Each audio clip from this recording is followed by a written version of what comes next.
Expected to exceed major flood levels and should peak at 14.5 metres at 6 o'clock tonight. That has been revised down from midnight tonight. It is now 6 p.m. tonight that the river should peak in the Bremer River there. 225,000 homes are without power in southeast Queensland. Could be a while before those homes have power restored. The Gold Coast has been battered by very high winds. Gold Coast Airport is closed indefinitely, and I think, Bill, we are actually going to cross to the Gold Coast now to find out exactly what is happening down there. Yes, Amanda Rebate joins us down there now. And how are conditions, firstly, Amanda?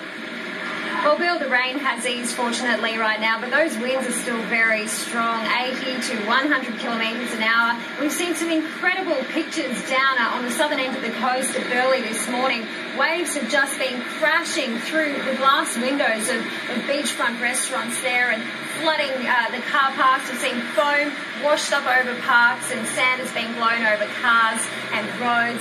These are some of those pictures there now, just fresh pictures that have just come in.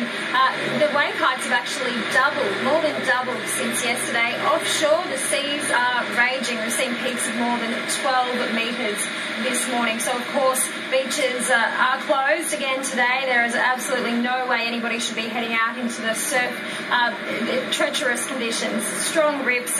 It's just being described as a washing machine out there. So, as you can see here, it's actually the water has come in through the restaurants there and water has been thrown through across floors. People are obviously trying to head down to the beach to watch this spectacular show, but lifesavers and lifeguards are warning it's just too dangerous. Even at the Seaway this morning, police have actually closed off the Southport Seaway because those waves are just crashing over the rocks. Now, we actually have Sue Neal here with us from Surf Life Saving Queensland to give us an update on beach conditions. Thanks for coming in, Sue. Now, tell us, you had another drama yourself yesterday with the communication centre being flooded. We did. We had just a small amount of flooding yesterday, but we made the wise choice to move our communication centre from the Nobbies Hill area to the hangar out at Carrara, where they've taken up residence today, and hopefully they'll probably have to stay there, I'd say, for the next couple of weekends anyway. We've had quite minor flooding, though, in the actual building itself, onto the floor and through the windows, and it's obviously not very safe there for our communications, computers and electrical wires and what have you. So, now, of course, beaches are closed today, but surf lifesavers are still on patrol, aren't they, trying to stop people from entering the water? Have you had any problems, people who aren't listening to the messages? Unfortunately, we have, Amanda. On the whole, the major public are quite good. We have had a few people who insist on going in the water, though. We've had to have police call out to an area down near Burleigh Way where an elderly gentleman insisted on going into the water. We can understand the interest of the spectators going down to the beach, having a look, but we really implore those people to just stay home. You can catch it all on Channel 7 and throughout the day on news broadcasts.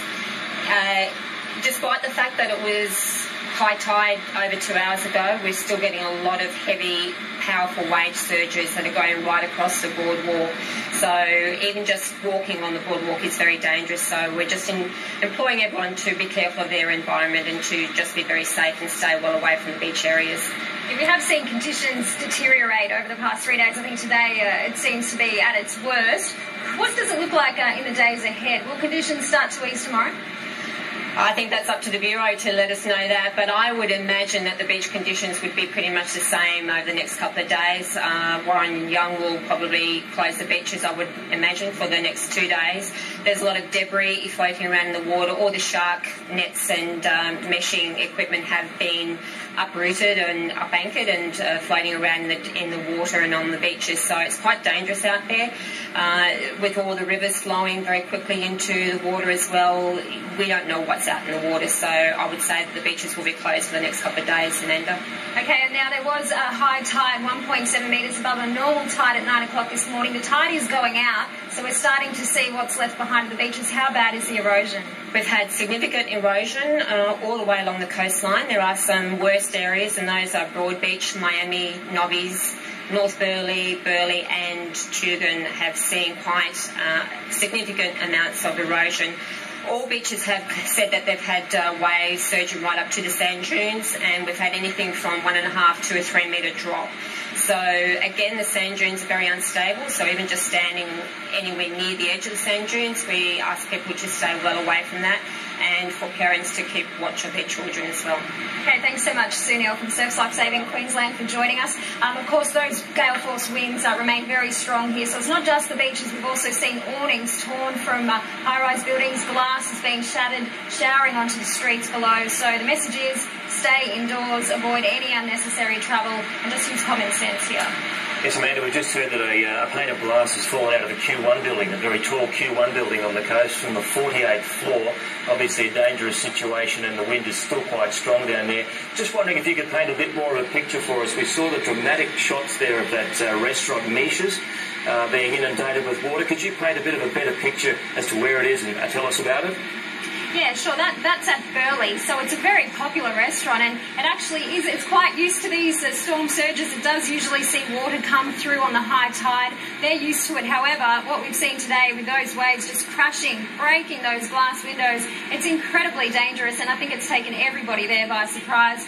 And as you can also see, there's foam. The swell is generating some incredibly treacherous conditions, and it's not only dangerous, but it's also unsafe to even be in those flood waters, because as Sue was saying, who knows what's in the water, debris, everything's being washed out, and hopefully with a high tide the threat will start to ease this afternoon, but it's still very unpredictable. Conditions are very unstable, so stay well away from the beaches today. And Amanda, we've seen reports of up to 640 millimetres of rain in the hinterland up around the Springbrook region. Can you give us a bit of an overview perhaps of conditions around the rest of the Gold Coast up in that particular part? Yeah, the hinterland has certainly copped the worst rain overnight. As you say, more than 650 millimetres in 24 hours. That's on top of what they've already had in the past few days. So there has been flash flooding there. We've seen residents actually go to the local shops there. They're stocking up on food and supplies. They're going to fill up their cars with fuel just because they don't know how much worse the situation could get. We've seen large trees cracked and fallen over roads, bringing down power. Power is currently out to more than 11,000 homes. So the situation is still quite severe up there on the hinterland. People are warned again to stay inside, not to venture outdoors, because at any moment those trees could fall. We've seen trees fall through homes as well. Actually, one at Eleanor, which is on the southern end of the coast, a tree has fallen through a home there with a koala clinging to a branch. So SES crews are having a very busy morning this morning. A lot of residents woke to damage that they never expected. They thought maybe the worst of it was last night, but those winds are still building this morning, Bill. All right, thanks very much, Amanda. We'll check in with you throughout the rest of the day. Appreciate it. And just an update on the situation.